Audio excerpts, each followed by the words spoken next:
Hello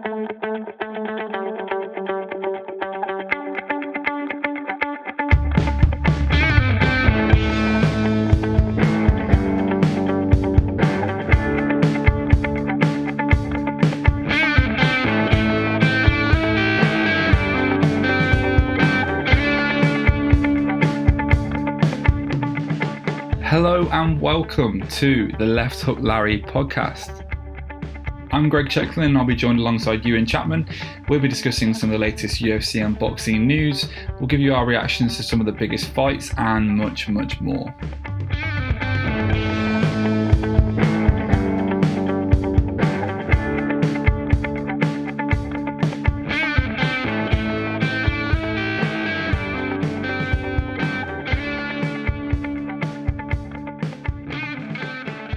Ewan, how you been, mate? Yeah, I'm not too bad, Greg. You know, recovering from the late night / early morning, getting up to watch the fights. But, you know, it's part and parcel of being a fan of the fights. And, you know, how they now take us around the world. How have you been? Yeah, not too bad. Yeah, it's I always find it's a bit of a pain, obviously, having to set your alarm at God knows what time in the morning. But I always feel like it sort of makes the fight a little bit more interesting in a way. It gives it sort of a different energy, and I actually sort of enjoy it in a sort of weird way. And I think we've all just become used to it now. So definitely is part and parcel of the game. Oh, definitely. And that's the thing. I mean, I remember being 8, 9 years old and my dad waking me up at 3, 4 in the morning to watch Ricky Hatton fights. I remember being down on the sofas, absolutely snuggled up in duvets, all excited. And then, as by the time the fight came on, I was fast asleep. But yeah, you know, luckily now I can have a bit of caffeine, a bit of coffee to keep me up. Exactly. You never forget those memories. Absolutely. Right. Well, we better get started then, yeah. All right, let's crack on, Chegs.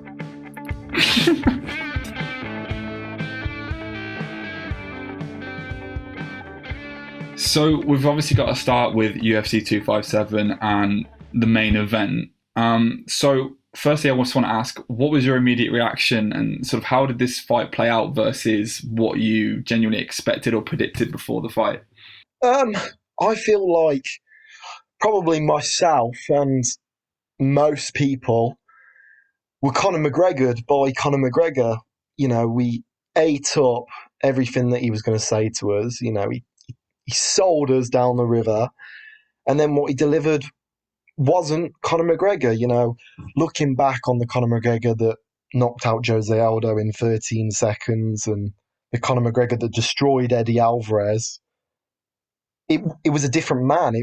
It was almost like you were watching a man that has made over 100 million and hasn't got that same hunger to fight anymore.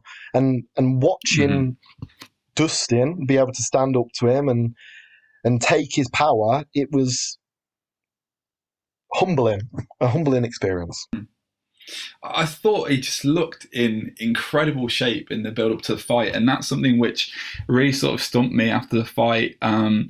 I think you can never sort of count Dustin out, but I was just looking at McGregor and he looked focused.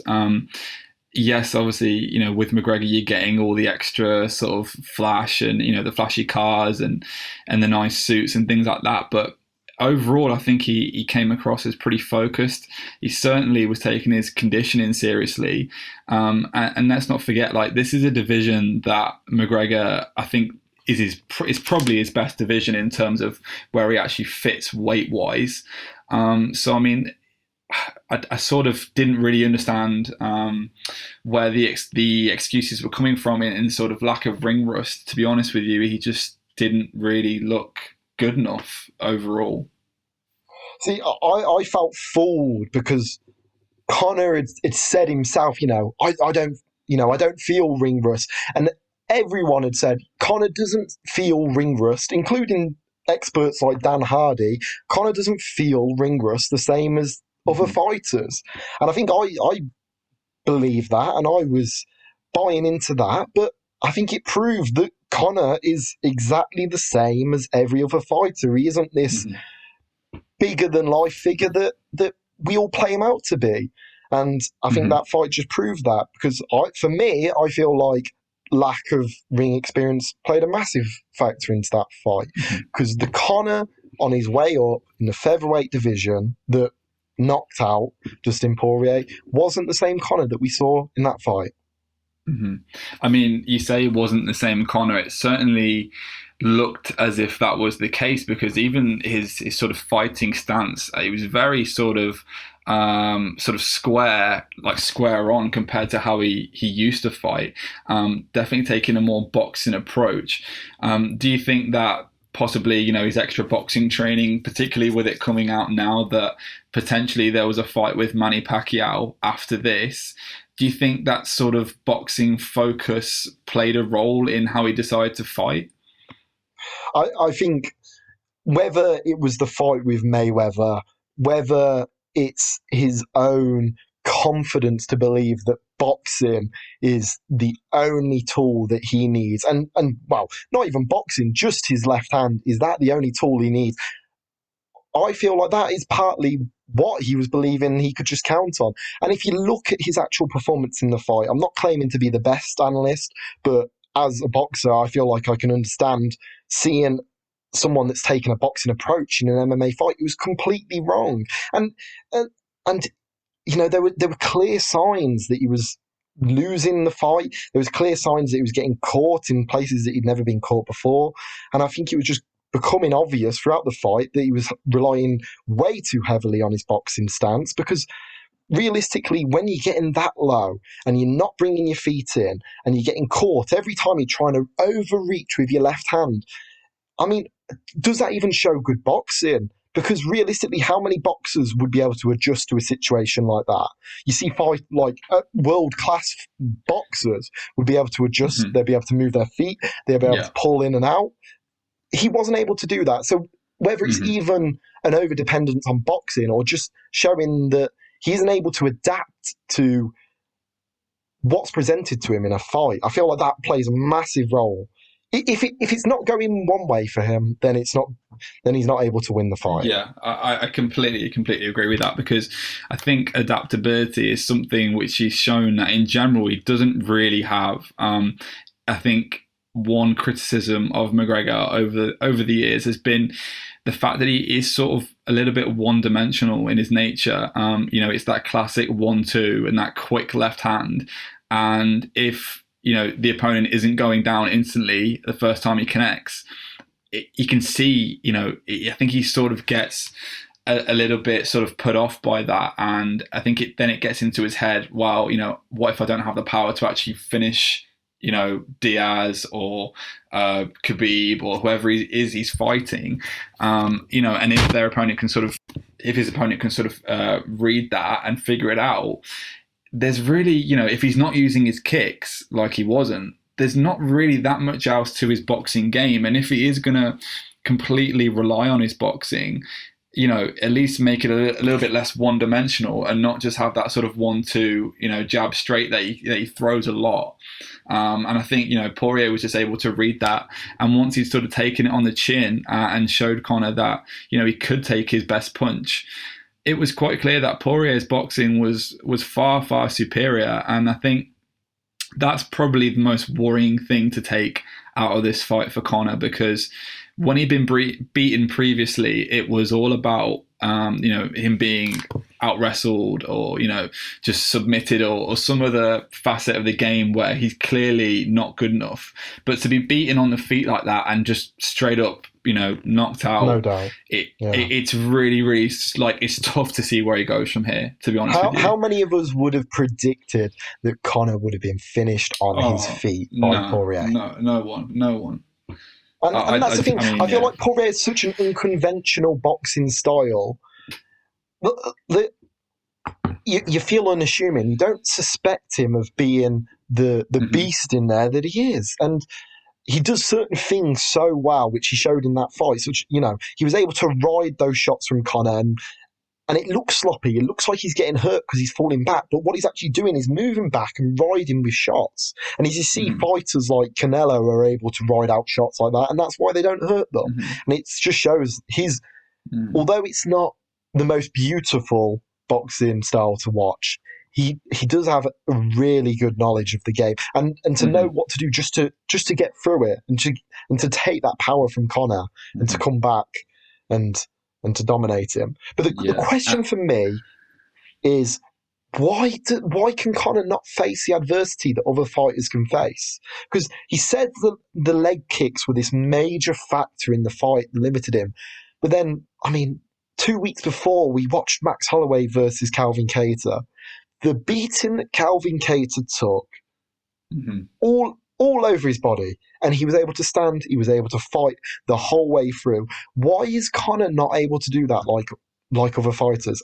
And is exactly as we saw in the Nate Diaz one fight. Why can he not stand up when someone's really standing back up to him? Hmm. Yeah, actually, that's a really good point. I think you do see that. Yeah, it's like I was just saying. If his opponent shows that they can take that 1-2 and that big left hand, he almost sort of thinks, "Well, what now? Like, where do I go from here? Like, that is, that is my best punch, Yeah. and if my Well, he's best punch banked on isn't it, and working, yeah, he's banked completely in yeah, on it. yeah, 100%, 100%. And if you're getting a guy who is super durable, like Dustin Poirier is, they're not, or like Nate Diaz or Khabib or anyone like that. They're not just gonna, obviously walk into his left hand. And even if they do, the chances are they're gonna stay on their feet and they're gonna get through it. And it's just, yeah, he doesn't really seem to have much of a plan B at the moment. And I think that's the worrying thing. And obviously his wrestling isn't good enough. His jiu-jitsu isn't good enough. I don't think it will ever be as good as everyone else in that division. So yeah, that's the real bit that I sort of struggle to see with Conor in terms of where he goes. But I just want to obviously not just focus on Conor because I think that's a really easy thing to do. But Poirier, I think what really I think shocked me, like leading up to this fight, is that I was looking at his body language and he just looked like he didn't want to be there. And yet, when it came to the fight, he just turned it on. And I think he said himself, he really sort of needs that fire of like getting hit to, yeah, sort of light the fire within him and for him to sort of go like bite down in his mouthpiece and just go for it. But it was just like I was seeing these two different body languages between him and McGregor, with McGregor seeming confident and calm. And I thought Poirier looked a bit agitated before the fight, but obviously it definitely didn't turn out that way. No. Um, Dustin needs to get hit in the face to get his engine going. yeah, definitely. And, I think I saw exactly the same thing going into it. I watched Conor be Conor, to walk in there. And you got to think, for Dustin, you can completely understand why he's going in there, what he must have been going through, because he was on this meteoric rise along with Conor McGregor and was completely derailed. Then he had to get himself back on that track and fight his way back to where he is. And now to go back up against that guy that completely whitewashed you, and to go in there, what must have been going through his head this whole fight camp? Because Mhm. Yeah, as much yeah. as he's a fighter and he's a great ballsy fighter, he still feels fear like the rest of us, and he must have still had those doubts. And I think that's what you saw on the ring walk, is the same doubts that every other person has, but he's a fighter, he faces adversity, and Hmm. when he was in that ring, he showed that he wasn't just going to back down. I completely agree. Do you think he deserves a rematch, Connor? I don't think it's the fight I would want to see next, Hmm. because I think for me that was comprehensive enough of a victory where it wasn't as if Conor had a really, really dominant first round. He still got taken down. He still got connected on. I mean, he looked like he landed with the better punches, but I feel like that was just Dustin riding it out. So for me, I wouldn't want to see Conor just go straight back in there with Poirier. I would want to see Poirier going on to fight for the bout, whether that's against Khabib, whether that's against Oliveira. And I want to see Conor versus Nate Free, both shed off all their ring rust, both get back in there. It's the fight that is just so great for the sport. Just two Hmm. amazing clashes of personalities and backgrounds. I don't see why that fight can't be made now with the two UFC megastars. Chandler versus Hooker.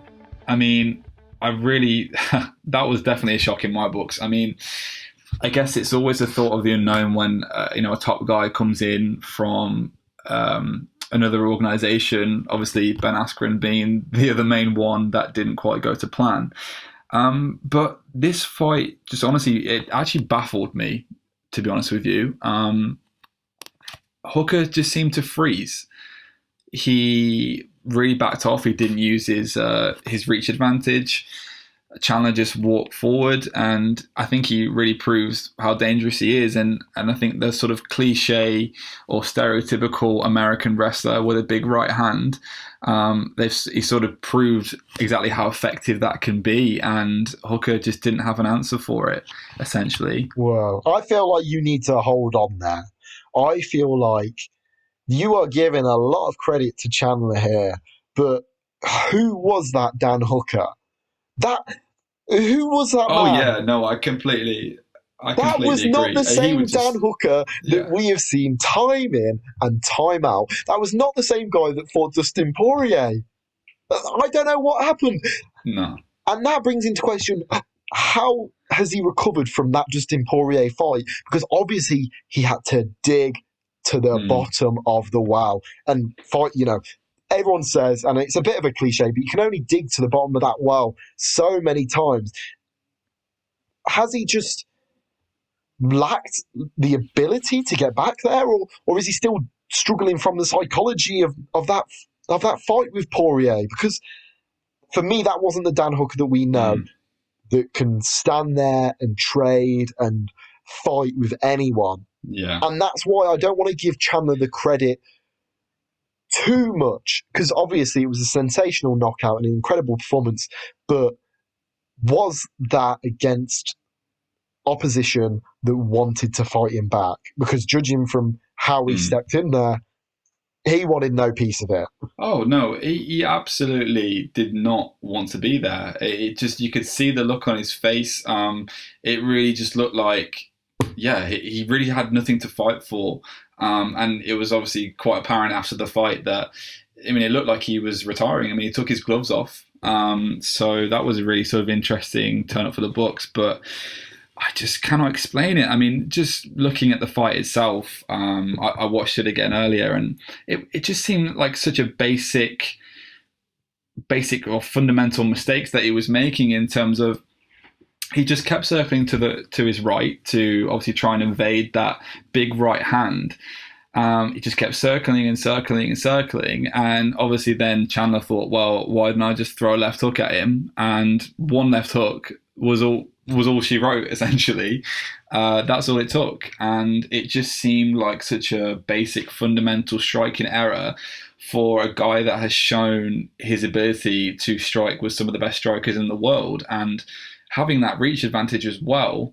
Chandler is an explosive guy, but I mean, surely you've got to be ready for him to just sort of explode like that, and to quite obviously throw a left hook if you're just going to keep circling to the right. And yeah, even his ability to not actually take the punch. I mean, some of the shots he's taken in previous fights, you just wonder whether he's taken one too many, and that's actually not done him too good for his sort of long-term future fighting career. Yeah, and I think also, like, you look at Dan Hooker's career, and he's obviously this. He obviously is a great fighter, and you've seen some of the guys he's beat. When he beat Paul Fowler, when he beat Ally Quinter, when he beat James Vick. These are all great wins for him, but then he's lost against top guys in top matchups, losing to Dustin Poirier, losing to Edson Barboza, losing, back in the past to Yair Rodriguez. When he's actually stepped up to the plate, he's lost the fights. And I think going into this fight, has he known that he's not quite at the elite level to get that title? So has that just then caused him to crumble in the moment? Or is he just kind of finally realised now that he's just a fringe fighter? He's just almost good enough to be world elite, but he's not quite there.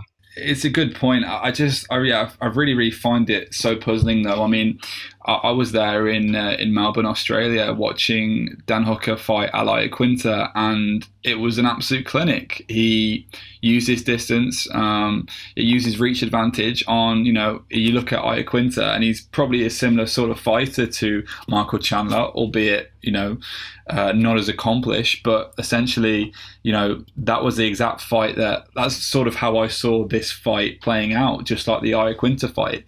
And I think a lot of people did as well.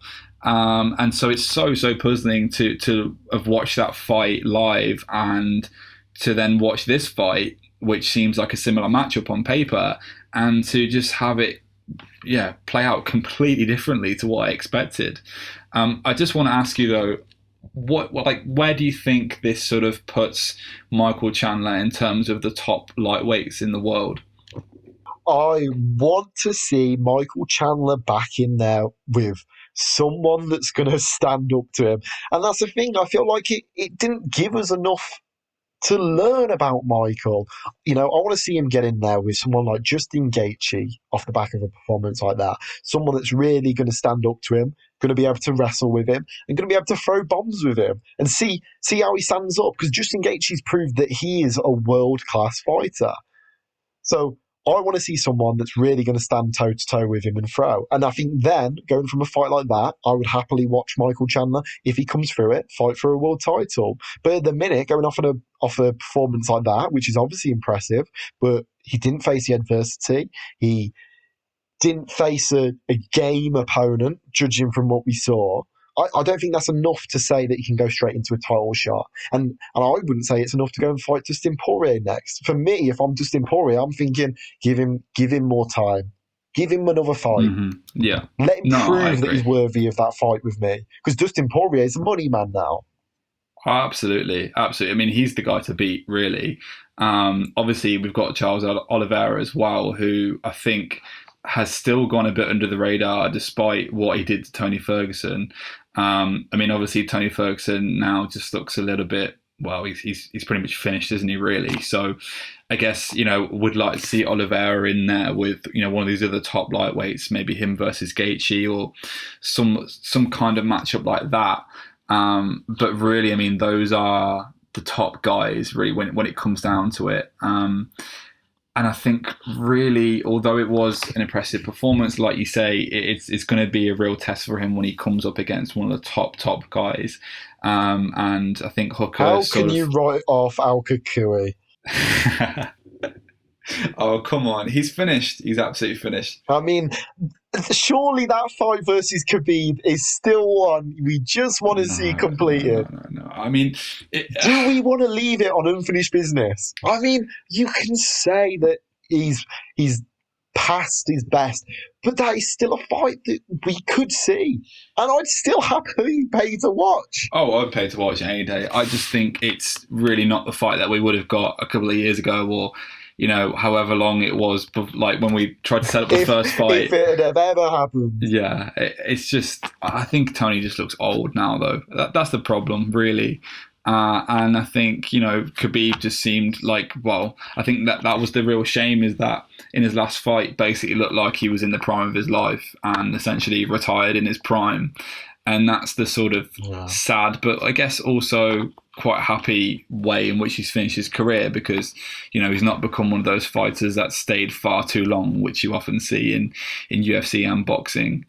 I mean, it's potentially the only fighter we've ever seen come out on top of the game. Pretty much. Truly on top of the game. Yeah, with no question, at all, about who's the king. It's just not even really close. And I think that's what I was going to say as well, in terms of the problem is that Chandler, I just don't think, he's not good enough to make Khabib come back, I don't think. I don't think Khabib would have been watching that on Fight Island and thinking, oh, he's the guy to really challenge me. It's just not, yeah. I mean, if we're going wrestler versus wrestler, Khabib's going to win that 10 times out of 10, unfortunately. So unfortunately, he's not really going to be, making Khabib sit up in his seat thinking, oh, I want to fight that guy. No, I mean that's the thing is who like realistically who even touches Khabib because Well, that fight Oliveira. between. I mean, but it's easy to say. Potentially, It's easy to potentially, say, potentially. but I mean, he has proved time and time again, and you can unanimously say it now. He is levels above the rest of them. And you watch Hmm. how he destroyed both Poirier and McGregor, and yet Poirier can go in there and go toe to toe and knock Hmm. out McGregor. Oh yeah, absolutely. How is Khabib so capable of just wiping the floor with the rest of these guys? Yeah, it baffles me as well, to be honest with you. I think the only thing that intrigues me about Oliveira, though, is just watching him fight Tony, the ease at which he was able to control him, and the way he just makes everything that he does look so effortless. I would just love to see how that like sort of grappling contest would play out between him and Khabib, and probably the chances are it would be the same as always. Khabib would find a way to sort of put him up against the cage, drag him down, and slowly wear him down.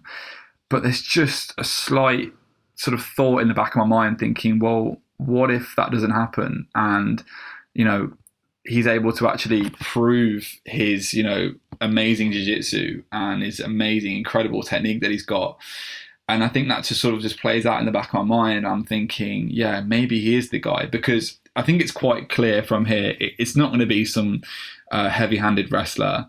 It's not going to be a guy who's like super good on the feet because they're just going to get taken down. So maybe it will be somebody who has incredible jiu-jitsu, who's the person that's able to stop Khabib. I Oh, don't know. Greg. No one's really fought him like that. Oh, Greg. You have done the thing that we have done on every single Khabib fight. We have doubted. We have I just doubted want the to believe. I want to brilliance believe. That's of the problem. Khabib. And every fight, he has ragdolled these men, these big, fully grown men across that I octagon. know. And I feel like He needs to you've fight got to just heavyweight. accept that you cannot stop this man. The Eagle is on a different planet. That man Yeah. could break through a bloody log, a big old log. Big old Russian log. Yeah, big old Russian Yeah. log. He No, I beats up agree. bears. That man beats up bears. Yeah. I think, unless it's a bear, I think he's not going to come out of retirement, really. No, a rematch with the grizzly bear. Now it's fully grown. Yeah. I'd pay to watch that. Yeah. I would definitely pay to watch that, that's for sure.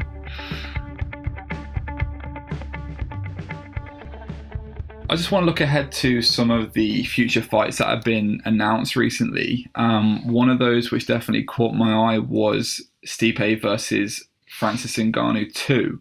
And I don't know, I feel a little bit on the fence about this one, because one part of me is really excited, because, I mean, it's Francis Ngannou fighting. Why wouldn't you be excited? And it's for the title. But a lot of me just sort of sees this going the same way, because, I don't think he's had enough time to basically improve in those areas of his wrestling, which were clearly a massive weakness in the first fight. So yeah, I'm a little bit unsure about this one. How do you see this going? Right, yeah.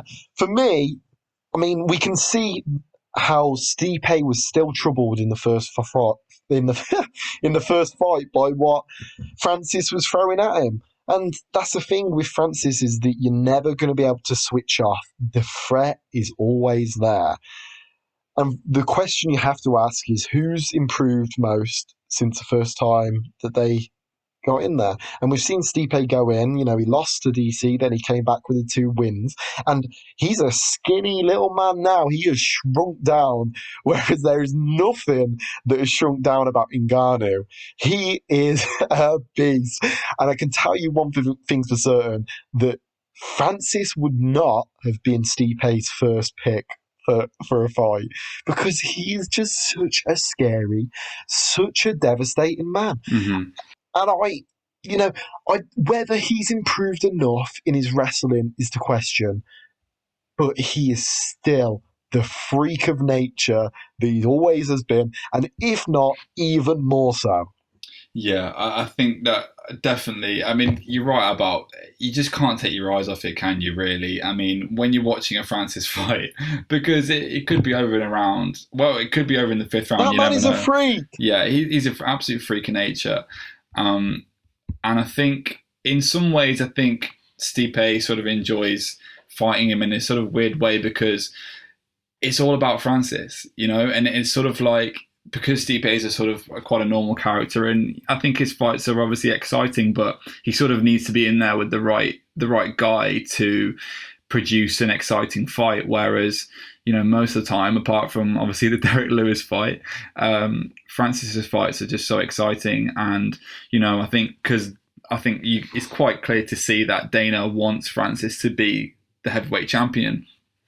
I think it really sort of takes the limelight off Stipe, and he can just go out there and say, you know what, if I get knocked out, I'll probably retire as the best UFC heavyweight champion of all time, and I'll just ride off into the sunset. So it's almost, because he's proven himself so much at this stage, I think Stipe, although it's such a scary task, really, when you look at it physically, he really doesn't go in there with any pressure on him, and I think paradoxically, you're looking at Francis Ngannou, a guy who really does need to prove himself to prove that he's actually good enough to beat Stipe and actually become the heavyweight champion. Because I think it's an absolute tragedy that he's not. I mean, he's just got. I mean, everybody wants him to be heavyweight champion because he's so exciting to Oh, watch. he is the big money show. Look at the guys that he is for and beat. He is, since that loss to Stipe, lost to Derek Lewis in that absolute tragedy of a fight, went on and beat Curtis Blades in the rematch, went on, wiped the floor with Cain Velasquez, then goes on, knocks out Junior Dos Santos, and then Rosenstruck. What a run that is, and what scary, scary men they all are. Would Stipe have had the same results against those four men? I would argue he wouldn't. So, for me, Yeah, it's Francis difficult is to the say better though. fighter at the minute. I think that's a real big call. I'm not so sure about that, to be honest, because I think if you look at the guys that he's faced, I mean, I think there's quite a strong argument that DC would beat Francis at his peak, and for him to have beaten DC twice at heavyweight, and we know how good DC is at heavyweight. I think that just He likes his fried it really chicken. just cements him. He definitely does. It was quite clear to see he should never have been fighting at light heavyweight. I don't know what he was doing. He's just better at heavyweight. And I think it's sort of a shame that obviously we've not got to see him versus John at heavyweight. And I guess that sort of brings me on to my next question, which is, does John Jones fight the winner? I mean, we have all seen the clips and the pictures of this new blown up huge John Jones. But John Jones, as tall as he is, his frame has never been that wide. And I question whether John Jones even thinks he's big enough, or, I mean, especially against a man like Francis Ngannou, who is a huge, huge man. John Jones I has mean, little look at thin his legs. Yeah, Yeah, look at his legs. look at the I mean, if comparison of one legs. kick, one kick. I mean, he's going to be out for years, isn't he? I mean, like, God, even one of Dustin Poirier's kicks would probably finish him. I know. I mean, They yeah. are so thin. But the thing is, I do not doubt John Jones probably will fight the winner because Dana White would absolutely love it. And what a huge mega fight that would be. And there is something brilliant about watching John Jones in adversity because Oh yeah. for as much as a great fighter he is, his antics outside the ring make us all want to watch him really in a tough fight and be up against it. And I feel like the only challenges that are really, really going to push him are up at heavyweight. So of course that's the fighters I want to see. Yeah, I mean, actually, that's a good point because I think a lot of the reason that I'm drawn to his fights is because I just want to see him getting knocked out. I mean, really, Yeah, I think we I all can want to see speak for a him lot of people. sparked out cold. Yeah, honestly, because I mean, we know, like, let's be honest, he's not a good guy. He's just not a good guy.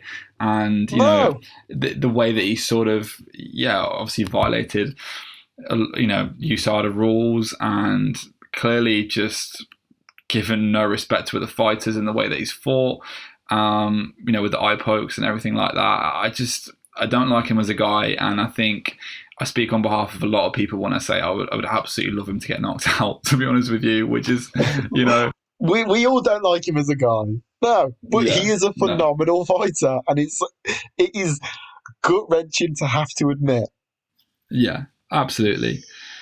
I guess we have to talk about it, sort of, but I'm gonna quickly ask you your thoughts on the Jake Paul Ben Askren boxing fight, which has been announced. I mean, I can't really get my head around it, to be honest. You haven't gone I there, can't Greg. really get my head around what is happening. I mean, I think the thing that annoys me is that I can genuinely see Jake Paul having a chance of winning this fight, and Oh, that is not going to be good for the MMA community, really, in general. That sort of terrifies me, and it's going to be one of them things where everyone will say, "Oh, no one's going to watch this," but people will definitely watch everyone it, has their and eyes on it, just like they did with the Nate Robinson fight. We all have our absolutely. eyes. Yeah, yeah. I mean, you might not pay for it, but you'll find a clip somewhere after the fight. You want to see the knockout or whatever happens. And yeah, that's the thing. It really does worry me and concern me that this genuinely could not be good for Ben Askren. I mean, he's shown that he doesn't really have any boxing skill. So I don't really know how he approaches this fight, even against a guy who is obviously really just an amateur fighter, really, who's decided to fight professionally. But for the kind of, in spite of the sort of character that Jake Paul is, he's got some techniques to the shots he's throwing, and probably There's more no doubt. technique than Askren has got, unfortunately. Mm. And that's the thing.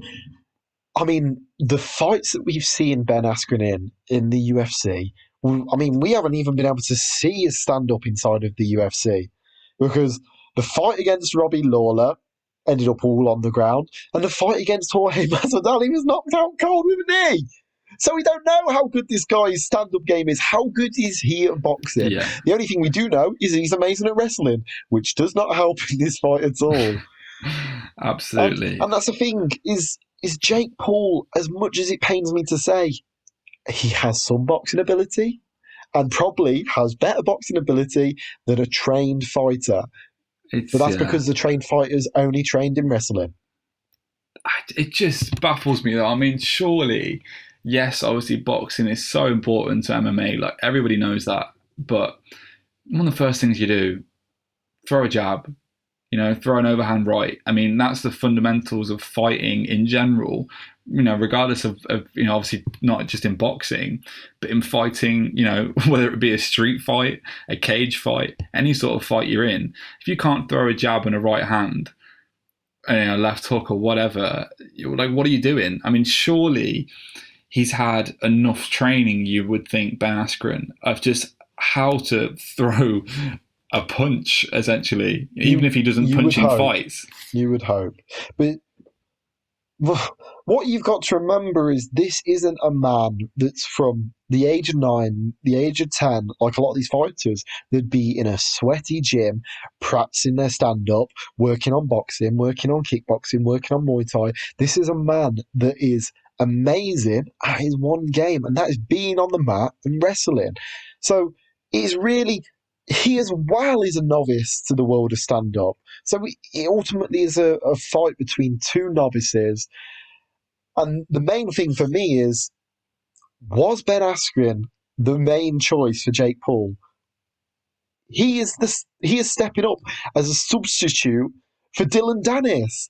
But that's the thing, Jake Paul isn't picking on these guys that know their stand up. I feel like this shows that Jake Paul knows his limits because he's picking on fighters, but he's picking on fighters that don't have a stand up game. And it's a smart move because all it does is increases his reputation.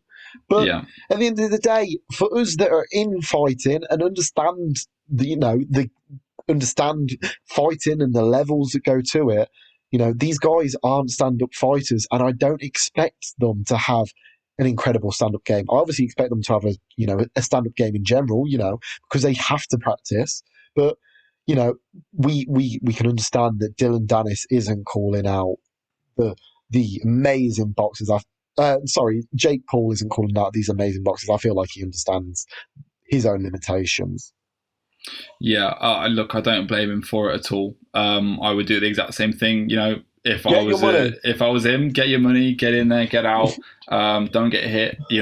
Preserve your brain. Yeah, fight a wrestler. That is a good idea. Yeah, and move on to the next thing. But yeah, I don't think I can talk any more about Jake Paul, to be honest with you. I think that's probably where we'll wrap it up for today. Thank you very much for listening to the Left Up Larry podcast. We'll be trying to put a podcast out every single week. I hope you have a great day.